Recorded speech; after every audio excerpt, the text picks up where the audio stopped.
Before our wedding rehearsal, she said, "Don't wait up tonight. I'm going out with my ex. It's just for closure."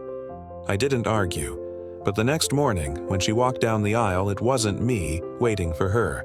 I'm the kind of guy who believes in clear lines. You're either in or you're out. You're either with me or you're not. For 3 years, I thought Emily was with me. We built a good life. I run a small engineering firm and the work is demanding, but it's stable. It allowed us to have a nice house and to plan the kind of wedding she said she always dreamed of. I'm a planner. I like details, I like logistics, and I like knowing where I stand. Emily was always more of a go-with-the-flow type. I thought it was a good balance. I was the anchor, and she was the sail. Her ex-boyfriend, a guy named Greg, was always a footnote in our story that she refused to erase. They had dated for years before me, and according to her, it ended badly, but she was totally over it. Still, his name would pop up now and then. A tack on her birthday, an accidental like on an old photo. I never liked it, but I trusted her. I believed that our future was more important than her past. That trust evaporated 24 hours ago. It was Friday night, the night of our wedding rehearsal. We were standing in the church where we were supposed to get married the next day. Our families were there, the wedding party was there, and everything was going smoothly. We ran through the ceremony, we practiced the vows, and we all went to the rehearsal dinner. Everything felt normal. After the dinner, as we were saying goodbye to our parents, Emily pulled me aside. She was already dressed to go out, not to go home. "Hey," she said, her tone a little too casual. "Don't wait up for me tonight." I was confused. "What do you mean? We have to be up at the crack of dawn. The wedding is tomorrow." She wouldn't meet my eyes. She just fiddled with the strap on her purse. "I know. It's just Greg is in town. He called. He wants to meet up for a drink just for closure. That, to officially close that chapter before I start a new one with you." I just stared at her.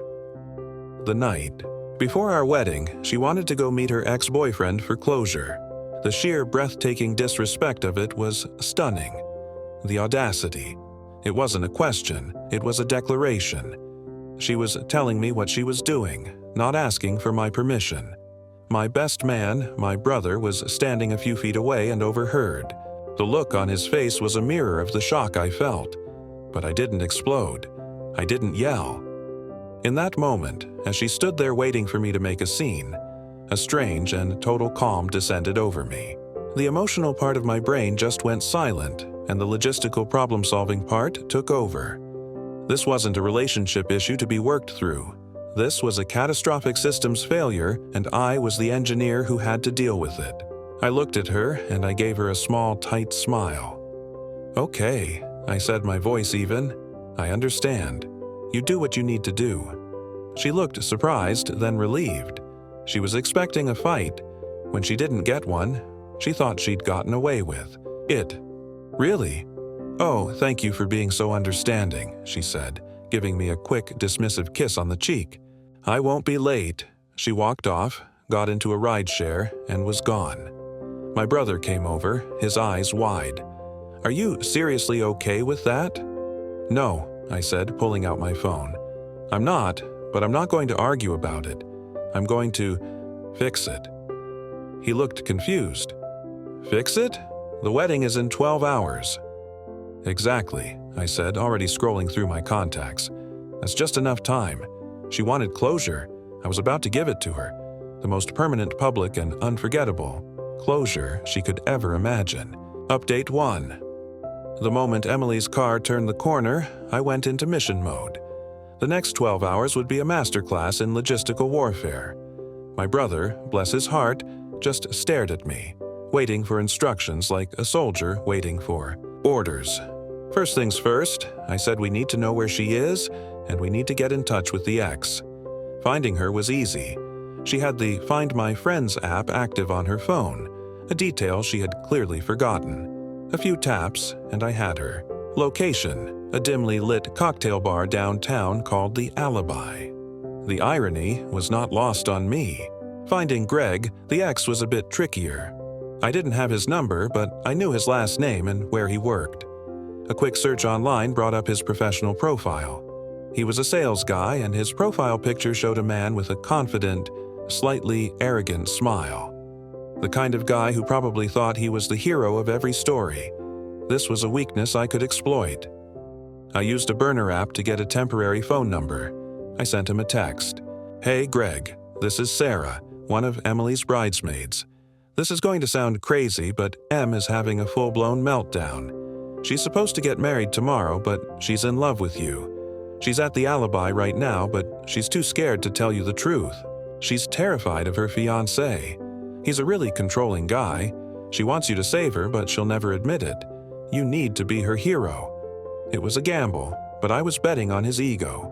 A man like Greg wouldn't be able to resist the chance to be the white knight to swoop in and save the woman who got away from her boring, controlling fiancé. While I waited for his response, I assembled my own team. I called my 3 groomsmen and my father. I told them exactly what had happened and what I was about to do. There was a moment of stunned silence followed by a chorus of unanimous, furious support. My dad, a man of few words and decisive action, just said, "Tell me what you need, son." The plan was simple in concept but complex in execution. The wedding was not being canceled, it was being repurposed. I sent a mass text to every single guest on my side of the family. "Urgent update, the wedding plans have changed. This is not a joke. The ceremony tomorrow is not for me and Emily. It is now a surprise celebration of Emily's closure. Please trust me. Come to the church as planned. Do not under any circumstances contact Emily or her family. Just come sit on the groom's side and enjoy the show. More details to follow." Next, I dealt with the finances.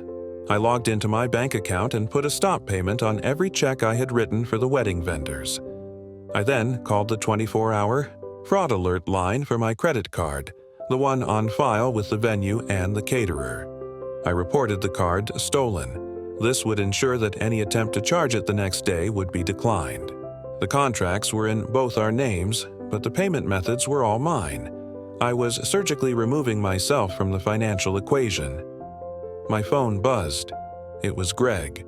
Who is this really? Is this a joke?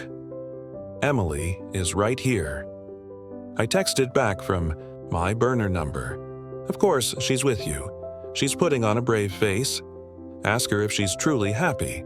Ask her if she wishes things were different. She'll deny it. But look in her eyes. She's trapped. Tomorrow morning, she's supposed to be at the Grand Cathedral at 11 a.m.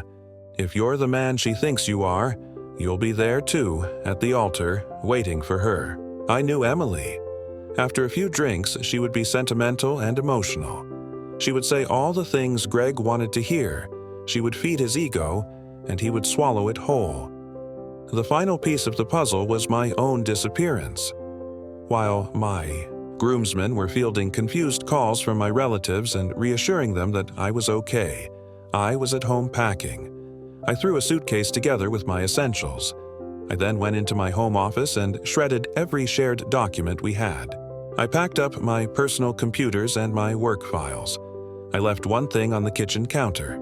It was the wedding album from my parents' wedding. I opened it to a picture of them on their wedding day, looking at each other with so much love and respect. Underneath it, I left my engagement ring. I was out of the house by 3 a.m. I drove to my brother's place, left my car in his garage, and he drove me to the airport. I'd used my airline miles to book a one-way ticket to Costa Rica, the destination of our now-defunct honeymoon. As I sat in the airport lounge watching the sun begin to rise, my phone buzzed one last time. It was a text from Greg. "I'm in. I'll be there." I smiled, turned my phone off, and boarded the plane. The show was about to begin, and, for the first time in a long time, I was just a member of the audience. Update 2. I landed in Costa Rica to the sweet, sweet bliss of a phone that had been turned off for 8 hours. I was sitting at a beachside bar, a cold beer in my hand, when I finally turned it back on. The digital explosion was immediate and glorious. It was a tidal wave of missed calls, voicemails, and texts. My brother had been feeding me updates from the ground via a messaging app. The scene at the church, he said, was something out of a movie. Emily's guests had arrived, all dressed up and excited. My side of the church was also full, but with a very different energy. My family and friends were sitting in quiet, buzzing anticipation. They knew something was about to happen. Greg, true to his word, had shown up. He was standing at the altar, looking nervous but determined, dressed in a slightly too tight suit he had probably bought that morning. The officiant, a man who was very confused, was trying to have a whispered conversation with him. And then the music started.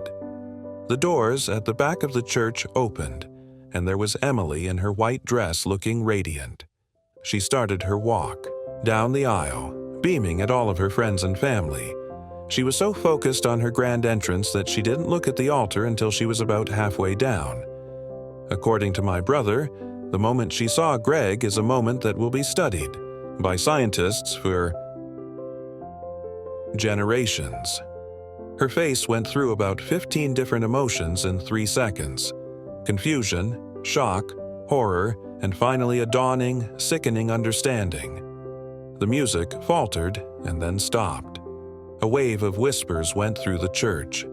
Her father, standing beside her, looked from her to Greg, his face a mask of fury. Emily reportedly just stood there, frozen in the middle of the aisle. Greg, realizing that this was not the romantic rescue he had envisioned, just gave a weak, helpless shrug. And then my father stood up. He had a microphone that my brother had arranged with the church's sound guy. His voice boomed through the silent cathedral. "Good morning, everyone," he said, his voice full of calm authority. "It seems there has been a change of plans. My son, the groom, was informed last night that his fiancée needed to get closure with her ex-boyfriend. He decided to be supportive. He understood that closure is important. So he arranged for her to have it right here, right now. It appears this is the wedding she truly wanted. So, on behalf of my son, I'd like to say congratulations to the happy couple." He sat down. The church was in chaos. Emily's family was screaming. Greg was trying to sneak out a side door, and Emily just burst into tears right there in the middle of the aisle. The aftermath was a financial and social nightmare for her. The venue, the caterer, the florist, they all tried to charge the credit card on file, which was, of course, declined. The contracts which her father had co-signed suddenly became his problem. He was on the hook for a six-figure wedding that had ended in a public implosion. My brother told me that Emily's father called him screaming and threatening lawsuits. My brother just calmly replied, "Your daughter went out with her ex-boyfriend the night before her wedding. Liam didn't cancel anything. He just declined to participate. You should be thanking him.